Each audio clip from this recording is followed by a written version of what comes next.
arrancar esta charla. Toma la palabra primero el compañero Alejandro. Bueno, buenos días, compañeros. La charla tiene un título que es muy amplio, comentábamos recién con los distintos panelistas, así que creo que vamos a dar distintos ángulos para colaborar para una reflexión más general, partiendo de para mí una primera conclusión. La decía Pablo Micheli cuando se inició la carpa, en las breves palabras que dio, que la precarización, incluso él citó a Carlos Marx diciendo que ya él había analizado el fenómeno tanto de la desocupación como la precarización laboral como un problema estructural del capitalismo que necesita la precarización para disciplinar a los trabajadores, para bajar el costo laboral. Por lo tanto, cuando hablamos de precarización estamos hablando del sistema capitalista.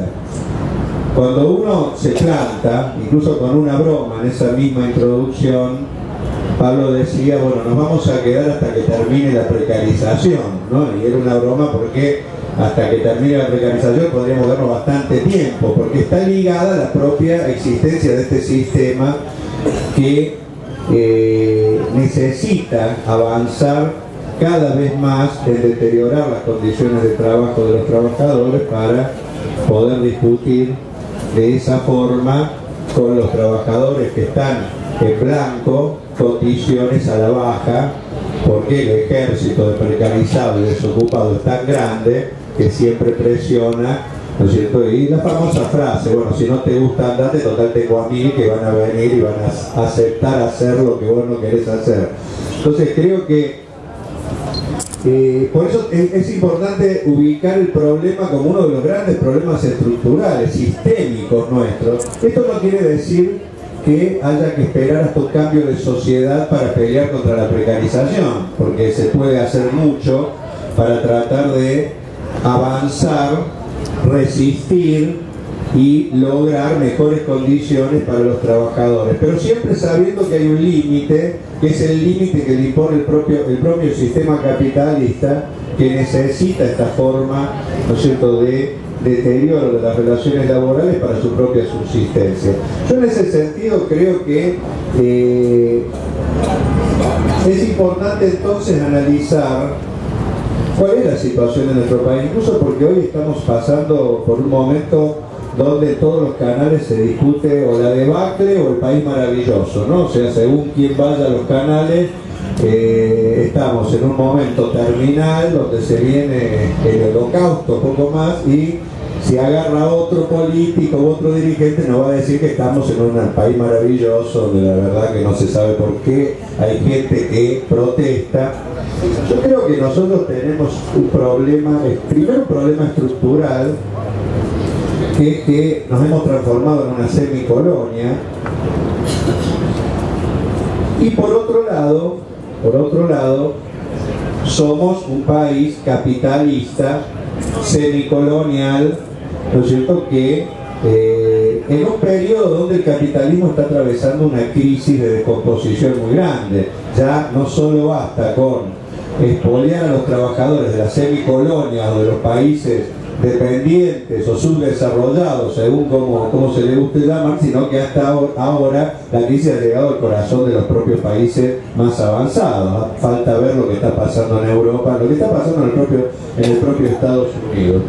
Yo creo que nosotros como país tenemos un desafío grande. Por un lado, tratar de ver cómo nos independizamos, pero por el otro lado también cómo avanzamos a terminar con las relaciones capitalistas de producción en el país, si queremos realmente diseñar un país distinto donde, entre otras cosas, no haya precarización y no haya explotación del hombre por el hombre, que son las causas que nos movilizan permanentemente. Yo en ese sentido,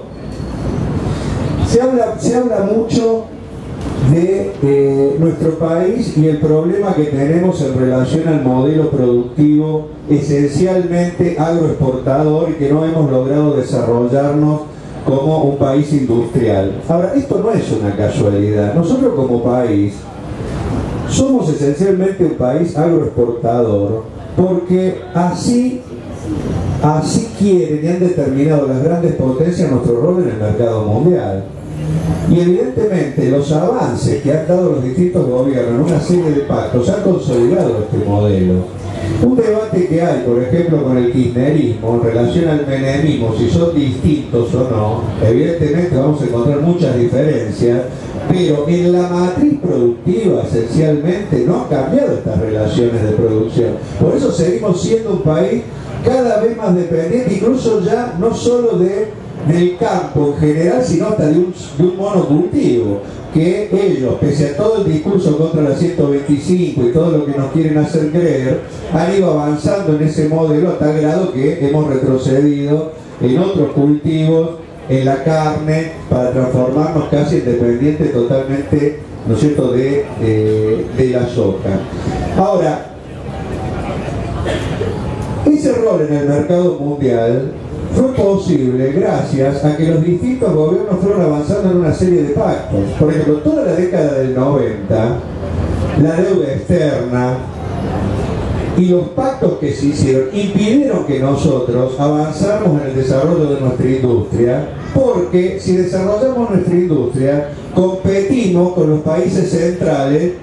y los países centrales hacen todo lo posible para que nosotros seamos proveedores de materias primas y para que ellos nos puedan enchufar a nosotros las materias elaboradas, muchas veces de las propias materias primas que nosotros les terminamos dando. Y esto ha sido más o menos la historia, no solo de Argentina, sino de Latinoamérica. Ahora, en el último periodo se avanzó de una manera tan brutal que nosotros, por ejemplo, destruimos nuestra industria naval, que teníamos una industria naval, pese a ser un país agroexportador, que necesita tener barcos para precisamente comerciar nuestros productos, al grado que hoy ya pagamos en materia de flete anual lo que nos costaría hacer toda una flota mercante, pero fruto de eso han quedado destruidos los astilleros. Si discutimos Isla de Marchi, que está en discusión, hace falta pasear solamente por la isla para ver el grado de deterioro al que nos han llevado. Ni siquiera tenemos nosotros control sobre nuestros propios ríos, porque se ha desmantelado el balizamiento, el dragado, se le ha entregado todo a empresas extranjeras. Si hablamos de la industria aeronáutica, lo mismo. Nosotros en un momento teníamos la posibilidad de hacer aviones, el famoso Pampa, el Pucará, y estábamos en pleno desarrollo. Fruto de los pactos que se hicieron, se nos obligó a destruir toda nuestra industria aeronáutica. Bueno, y así podríamos hablar del ferrocarril, etc. O sea, cuando nosotros vemos por qué el país no despega y cada vez se hace más dependiente de este monocultivo, tiene que ver con decisiones políticas, tiene que ver con un modelo que cada vez nos ha atado más a este rol en el mercado mundial, y ese es el culpable de que hoy no seamos una superpotencia o de que no seamos, ¿no es cierto?, un país desarrollado que ha logrado sustituir importaciones y que por esa vía tiene una capacidad de producir y de enfrentar estas crisis. Ahora, esto que es la historia no solo de Argentina, sino de gran parte de Latinoamérica,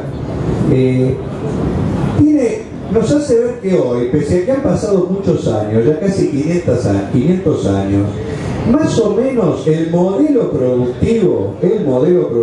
con los avances en la técnica que ha habido en el proceso es muy parecido al de la colonización, porque el rol de la colonización para nosotros fue que le proveyéramos de oro y plata a la colonia y que prácticamente, ¿no es cierto?, nosotros nos dejaran con espejitos de colores. Bueno, un poco se ha mantenido. Esa es la explicación de fondo de por qué nunca América Latina logró despegar y quedó completamente al margen del mercado mundial para jugar este rol. Esto daría para discutir durante mucho tiempo. Nosotros creemos que una de las primeras tareas entonces que tenemos planteada es la de una segunda independencia. Nosotros ya no podemos conformarnos con decir que somos un país independiente, festejar el bicentenario, ¿no es cierto?, alejado de la realidad de la situación que estamos pasando hoy, que 200 años después de la declaración de independencia, el país está tan colonizado como en aquella época, aunque con métodos modernos. No necesitan un virrey, porque ese rol lo juegan los gobernantes, que en general terminan jugando el rol de garantizar con sus políticas que se enriquezcan las multinacionales, que se enriquezcan los bancos, el capital financiero, y que nosotros estemos en esta situación de atraso, que nos hace vulnerables a cada uno de los resfríos de la economía mundial, porque no tenemos ninguna forma de contrarrestar eso, ya que no tenemos desarrollo independiente ni tenemos, desarrollada la industria, las áreas clave. Por el contrario, hemos terminado en el último proceso, retrocediendo con toda la época de las privatizaciones, al haber entregado nuestros recursos fundamentales, nuestras empresas estratégicas, etcétera, etcétera. Entonces, un primer punto de salida para discutir este país, si queremos un país sin precarización, es discutir que es muy difícil avanzar a terminar con las relaciones laborales estas de este sistema si no empezamos a discutir cómo hacemos para encarar un proceso emancipatorio y liberarnos del yugo que nos ata al imperialismo, que es el que a través de estos pactos nos condena a esta situación de ser un país esencialmente, ¿no es cierto?, el productor de materias primas y no de productos elaborados. Ahora, hay un segundo problema. Si uno logra liberarse del yugo del imperialismo, tenemos un segundo problema concreto, que es que liberarse del imperialismo no implica liberarse del capitalismo. Ha habido muchos países independientes, ¿no es cierto?, que se independizaron, pero se puso en debate y en discusión qué tipo de sistema productivo iba a haber. Por ejemplo, tenemos el caso de Cuba, que arrancó como un proceso antidictatorial y de liberación del yugo imperialista, pero en segundo lugar se planteó qué hacer con el tipo de sociedad que iba a construir, si una sociedad capitalista o avanzaba hacia una sociedad socialista. Este es un debate que no es un debate abstracto o histórico, es el debate que, por ejemplo, está planteado hoy en Venezuela, compañero, o está planteado hoy en Bolivia y en los países que han logrado avances desde el punto de vista de las relaciones de su país con relación al resto del mundo, pero que todavía tienen planteado un debate sobre qué tipo de relaciones productivas se van a hacer. Acá, por supuesto, podemos tener distintos puntos, ¿no es cierto?, de vista. Ahora, nosotros somos categóricos. Desde el punto de vista institucional, sería muy posible sacar leyes que obligaran de manera clara y concreta a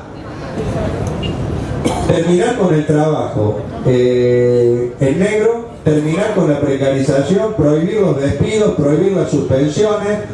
Bastarían algunas leyes para, por ejemplo, sacar esto. Ahora, esas leyes entran en contradicción directamente con el sistema capitalista, y por eso es muy difícil que esas leyes se aprueben o se lleven adelante si no constituimos una fuerza claramente no solo antiimperialista, sino también anticapitalista, que tenga el peso suficiente para imponerla y después para bancarla. Porque lo primero que hacen las patronales es decir, no, en este tipo de condiciones no podemos seguir soportando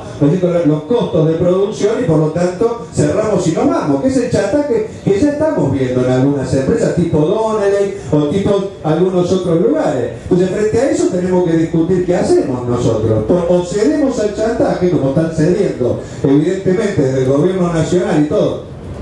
por la esencia de que no se plantean romper esas relaciones de producción, y por lo tanto aceptamos la precarización laboral, aceptamos el tema de los despidos, las suspensiones, para mantener la ganancia de esas patronales, o nos replanteamos otro tipo de sistema. Bueno, permanentemente están estos debates y los tenemos que discutir. Ojo, está planteado en Venezuela también, frente al chantaje, frente al hecho del desabastecimiento, frente al hecho de que las patronales no solo actúan desde el punto de vista político, sino que también utilizan la economía como forma de chantaje concreto para provocar crisis, para provocar inflación, para provocar una serie de desastres, para chantajear y obligar a que los gobiernos tengan que decidir. Por eso, en el fondo, además de discutir la necesidad de la liberación con relación al imperialismo, también está en discusión el modo de producción capitalista, compañero, porque es muy difícil, sin avanzar en ese debate, terminar avanzando en darle una respuesta clara a los trabajadores. Por ejemplo, nosotros estamos planteando que empresa que cierre o que despida, ¿no es cierto?, sea el Estado el que se haga cargo. Ahora, corremos el riesgo si no discutimos bien a fondo, ¿no es cierto?, de que prácticamente nos vayamos quedando con todas las empresas, porque, o sea, hay un debate de fondo. Las empresas, si no les conviene el negocio, levantan las cosas y se van. Hay un grado tan grande de extranjerización de la economía que la mayoría de las empresas son filiales de empresas internacionales que están acostumbradas a girar permanentemente la ganancia allí y por lo tanto no les cuesta nada, como a Donner, agarrar, levantar y irse. Ojo, hay otro debate. ¿Qué hacemos con las pequeñas y las medianas empresas también? Porque las pequeñas y medianas empresas muchas veces son las que más precarización laboral tienen y las que más condiciones leoninas sobre los trabajadores ejercen, incluso por un problema concreto, que los costos les impiden competir con las grandes empresas, y para bajar costos muchas veces son los que tienen que, para poder competir en el mercado, tienen que aplicar mayor trabajo en negro, mayor superexplotación, etc. Entonces tenemos también que plantearnos ese problema, porque desde el punto de vista capitalista, cada vez las pequeñas empresas resisten menos la posibilidad de competir en el mercado mundial. Entonces, ¿nosotros qué hacemos frente a eso como trabajadores? ¿Aceptamos que para que las pequeñas y medianas empresas puedan subsistir, los trabajadores tengamos que resignar derechos y por esa vía trabajo en negro o salarios miserables? ¿O nos replanteamos realmente si en este momento de crisis capitalista mundial no está planteado que los trabajadores tengamos una estrategia que está claramente ligado al cambio de las relaciones de producción, compañeros? Nosotros sinceramente creemos que si queremos terminar con la precarización en serio y empezamos a tomar incluso algunas medidas, la consecuencia lógica de la reacción que va a haber por parte de las patronales, por parte de los gobiernos, nos va a llevar en un camino a replantearnos el tipo de sociedad que tenemos que construir, porque bajo el sistema capitalista, bajo un sistema de dominación imperialista como en el que estamos, y en la etapa de crisis y degradación del sistema capitalista, si no cuestionamos el sistema es muy difícil que tengamos una solución para los problemas de fondo, porque permanentemente nos van a plantear el posibilismo, y por la vía del posibilismo que aceptemos los chantajes para mantener este sistema, ¿no es cierto?, tal cual está establecido. En el momento actual, incluso de crisis del capitalismo, las empresas, sobre todo las empresas monopólicas, para garantizarse la cuota de ganancia, son más leoninas que hace unos años. Y no solo tienen un método de producción más agresivo, sino que incluso ahora están empezando a cuestionar el medio ambiente, porque para ahorrar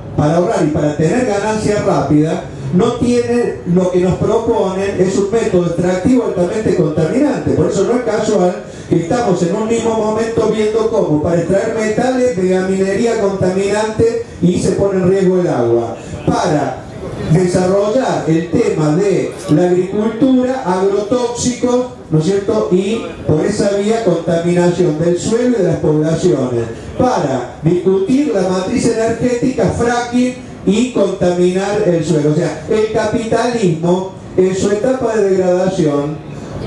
intenta agredirnos cada vez más, compañeros. Por lo tanto, yo personalmente creo que las estrategias que están planteadas se puede hacer muchísimo desde el punto de vista institucional. Ahora, pero la clave de todo es unir la fuerza que podamos lograr institucionalmente a la construcción de un movimiento social y político que cuestione claramente el sistema y que nos prepare para trabajar por un sistema distinto, donde realmente se planifique la economía en función de las necesidades del conjunto de la población, y no como ahora que todo se planifica para que un grupo de vivos viva bien a costilla del hambre, la miseria y la degradación permanente del trabajo. Frente a esto, yo me planteo como tareas,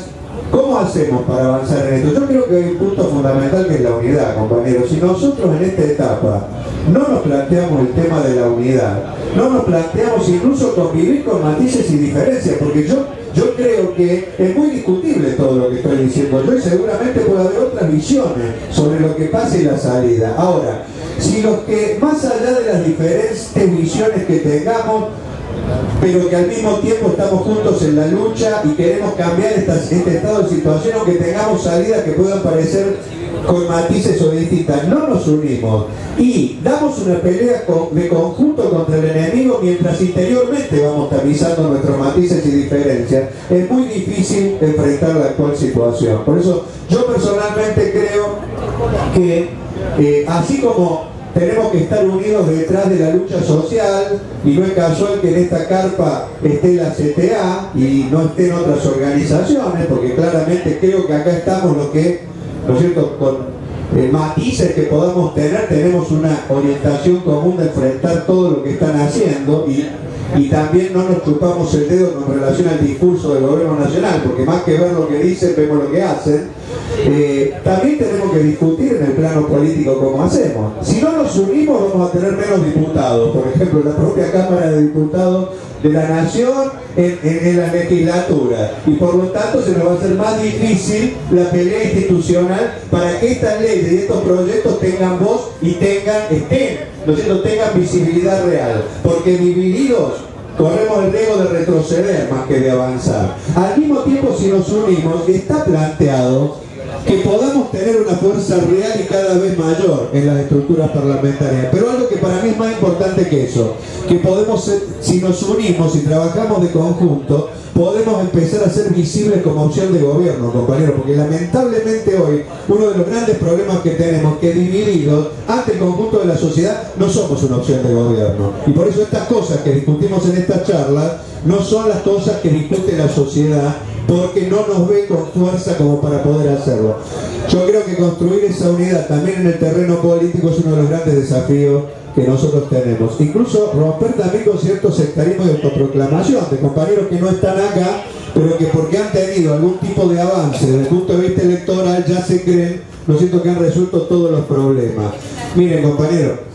contentarse con sacar el 3% de los votos y un par de diputados nacionales frente a un país que avanza en la miseria, en la desocupación, en la inflación, yo creo que es de una mentalidad muy chiquita. Acá lo que tenemos que discutir de una vez por todas no es cómo sacamos un diputado menos, tenemos que discutir cómo cambiamos las relaciones de producción, cómo somos una alternativa de gobierno, y para eso hace falta una amplia unidad donde las distintas corrientes que se han ido construyendo a través de décadas en el país, hablo de las corrientes que quieren un cambio progresista para esta sociedad, nos unamos, debatamos, busquemos mecanismos democráticos para que esas diferencias se puedan ir resolviendo, pero golpeemos todos juntos, sindical y políticamente. Así que creo que este es el desafío que tenemos para tener más fuerza institucional y más fuerza frente a la sociedad para que esto algún día sea realidad y no sea simplemente una charla. Nada más, compañeros.